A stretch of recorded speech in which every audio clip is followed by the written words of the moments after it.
This video is going to combine Wednesday and Thursday. These are actually a little bit quicker than Monday and Tuesday, which I'm sure you guys are going to be relieved to hear.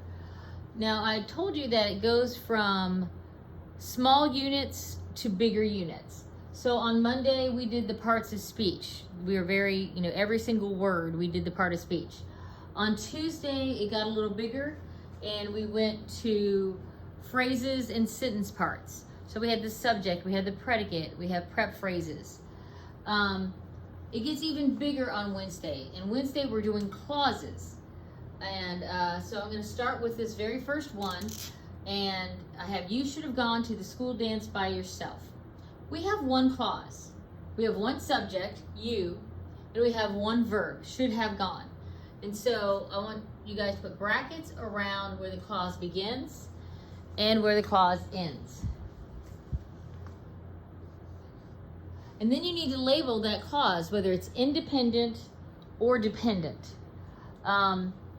This one can stand by itself and make sense. So I'm going to label it independent clause, and the abbreviation for that is INDCL. And again, if you look at your notes, it tells you based on how many clauses you have and what type of clauses you have, what sentence type it is. And you'll have to answer two things. You'll have to answer type, and you'll have to answer purpose. So type, we're talking about the structure. Is it simple? Is it complex? Is it compound? Is it compound complex? And this one independent clause, is just going to be a simple sentence. The abbreviation for that is SS. Don't just use S, because we use that on Tuesday. So we have unique abbreviations. Purpose really kind of helps us determine what punctuation. So if it's just a statement, like you should have gone to the school dance by yourself, that is declarative. If you look in your Wednesday notes, you have 4 choices. You have declarative, which again is just a statement. Think Declaration of Independence, or I declare. We have interrogative, that's a question. You can think of interrogate, and you would use a question mark for that purpose. We have exclamatory, and again, that would show emotion, and you would have an exclamation mark. And then we have imperative. An imperative is a command, and imperative usually is missing the subject. The subject is understood. So if your mother says, clean your room, there's an implied you as a subject. Now it could have a period, or it could have an exclamation mark. It's according to whether it's the first time or the 4th time she's asked you to clean your room. But either way, it's called imperative because it is a command and it's missing that subject. The subject is an understood you. Okay, so again, if you look at your Wednesday notes, you'll see those 4 types.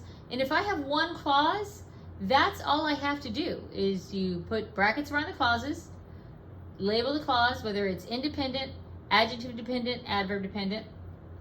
Based on that, tell me the sentence type and then the sentence purpose. So I'm going to do that again on the bottom one, which has more than one clause. And again, remember we color-coded the clauses. So the dance was on Friday is the first clause. It was fun is the second clause. And remember that we use different colors, kind of keep them straight. Both of those are independent clauses. So I'm going to label INDCL.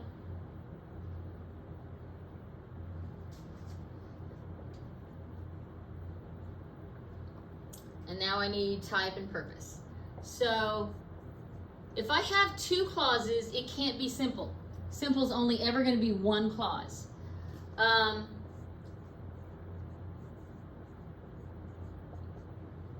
The only ones that can be 2 clauses are compound and complex. They can be longer than 2 clauses, but a compound complex is a minimum of 3. So knowing that there are 2 clauses in this, it automatically eliminates simple and compound complex just by the number. And if I look at my chart, 2 independent clauses make a compound sentence. The abbreviation for compound is CD. Think of the first letter of compound, C, and the last letter of compound, D. And if you look, complex follows that same logic. The first letter, C, the last letter X. The purpose of this one is also declarative. And again, because we would put a period at the end. Now, we need some sort of different punctuation in between the clauses because we couldn't put a comma, but that's for the Thursday notes, which are coming up in a minute. So as you can see, that's considerably easier than yesterday's. I'm going to erase this and I'm going to put up the sentences so I can do the last thing, which is Thursday, and that's capitalization and punctuation. We will eventually add diagramming, but we're not going to add it this first week. Ooh, that doesn't erase very well, does it? Okay. So I'm going to move my file up, and I apologize, but I thought it would be good to make this all one video. The week that I'm making these, we have some kids who will be out of some classes, so I wanted them to see both of them. Okay, so these we would call Thursday notes. And the biggest thing we're going to do is capitalization and punctuation. And so anything that needs to be capitalized, you're going to need a letter that needs to be capitalized. You're going to put 1, 2, 3 lines under that letter. There, marker. And if you need to add a, I apologize, I'm going to use a different color marker just because that one's not showing up. 1, 2, 3 lines to show that it needs to be capitalized. If you need to add punctuation, it's according to whether it's on the bottom or the top.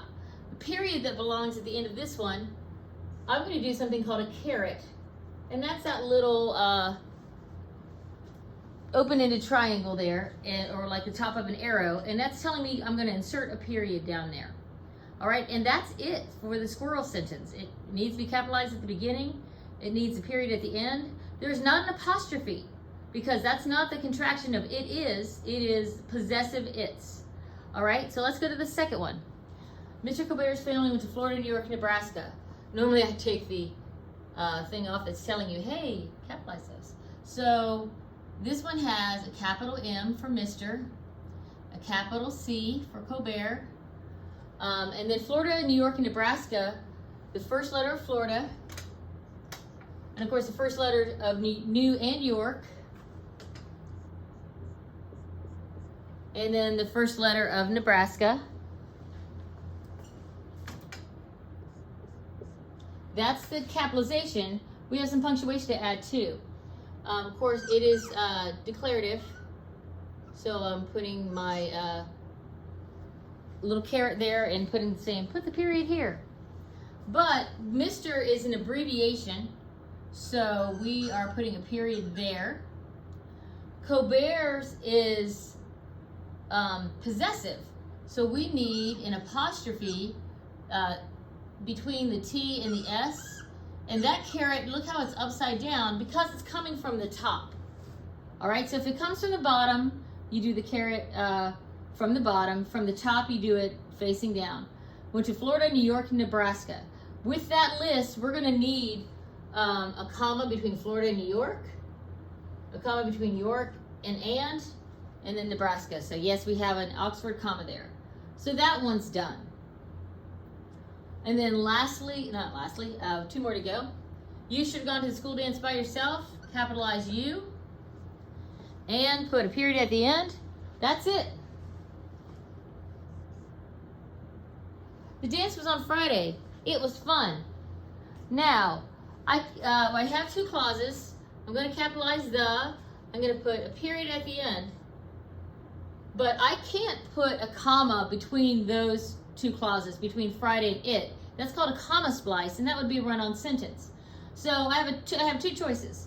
I could say the dance was on Friday, comma, and it was fun, but I don't want to add a word there, so I'm going to put a semicolon.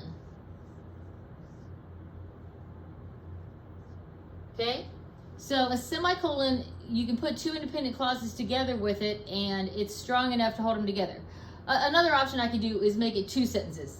Capital T, the dance was on Friday, period, capital I, it was fun. Friday, by the way, is a proper noun. It needs to be capitalized. Almost left that out. But, sometimes you don't want to have so many simple sentences. So a semicolon is, if you look, it's kind of a combination between a period and a comma, and that's exactly what it is. It's weaker than a period. So with them still being the same sentence, I don't have to capitalize the I. If I made them two separate sentences and made it a period, which is a little stronger than a semicolon, I would have to capitalize the I. It's stronger than a comma. If I just had a comma there, it's a comma splice. It's a run-on sentence. So a semicolon is literally the combination of the two. And that's all you have to do on Thursday, for now, until we do diagramming a little bit later on. I hope this helps.